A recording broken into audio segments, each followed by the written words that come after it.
ये आकाशवाणी रायपुर है। छत्तीसगढ़ी समाचार बुलेटिन के संग वसुधा सेन के जय जोहार। केंद्रीय मंत्रिमंडल ह 10 लाख आशा कर्मी मन के मानदेय 1,000 रुपया ले बढ़ा के 2,000 रुपया प्रतिमाह कर दे हे। मंत्रिमंडल के बैठका के बाद केंद्रीय सूचना और प्रसारण मंत्री प्रकाश जावड़ेकर ह संवाददाता मन ला बताइन कि सरकार ह आशा कार्यकर्ता मन के मानदेय के अलावा अन्य लाभ घलो देके फैसला करे हे।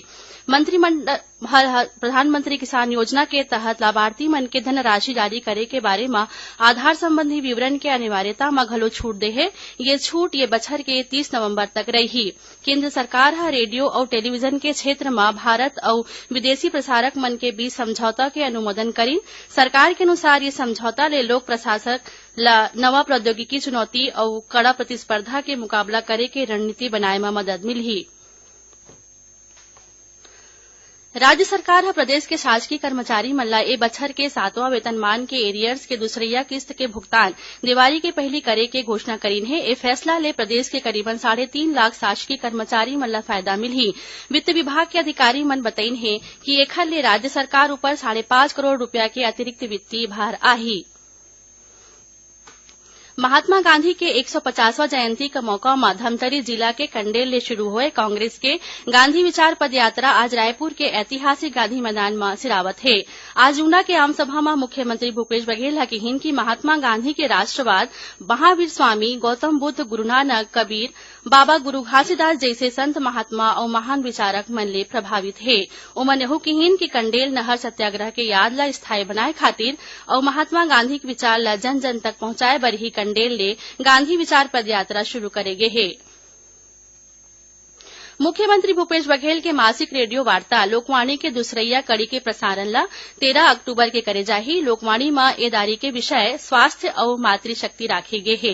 ये प्रसारण छत्तीसगढ़ के स्थित आकाशवाणी के सब्बो केंद्र के अलावा FM रेडियो और क्षेत्रीय न्यूज चैनल ले बिहनिया 10:30 बजे ले 10:55 तक होही।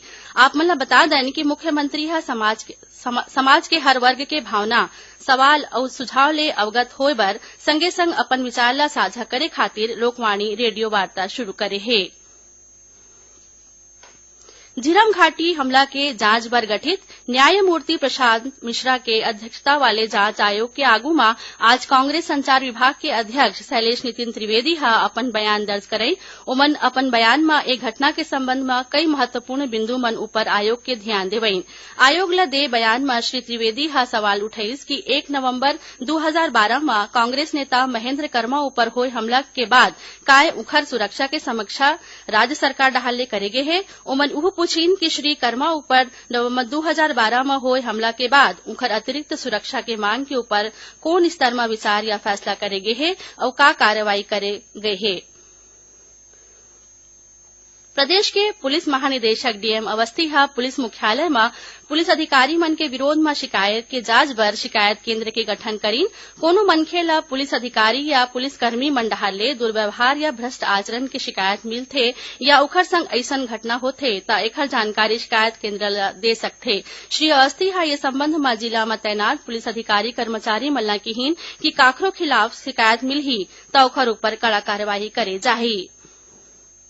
जीवन बीमा निगम LIC हा सोशल मीडिया के कथित दावा के खंडन करत अपन पॉलिसी धारक मन ला उखरधन सुरक्षित होए के भरोसा दिलाइन। सोशल मीडिया में LIC के भारी घाटा में चले के खबर के बाद ये स्पष्टीकरण देगिस। LIC हा ए बयान में कहिस कि ये खबर गलत और बेबुनियाद है और निगम के छवि बिगाड़े के संगे संग निवेशक मन में भय पैदा करे के उद्देश्य ले ये गलत जानकारी फैलाए जात है।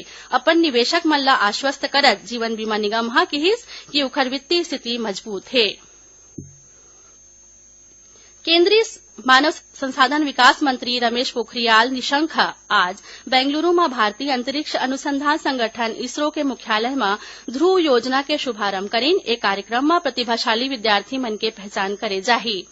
योजना ला उत्कृष्टता केंद्र में 14 दिन के विशेष तैयारी कराए जाही जेखर ले उखर क्षमता के पूर्ण विकास होही और उमन समाज बर बने काम करही। ए मौका में इसरो के अध्यक्ष डॉक्टर के सिवन, भारत के पहले अंतरिक्ष यात्री विंग कमांडर राकेश शर्मा और सचिव रीना राय घलोक मौजूद रहीन।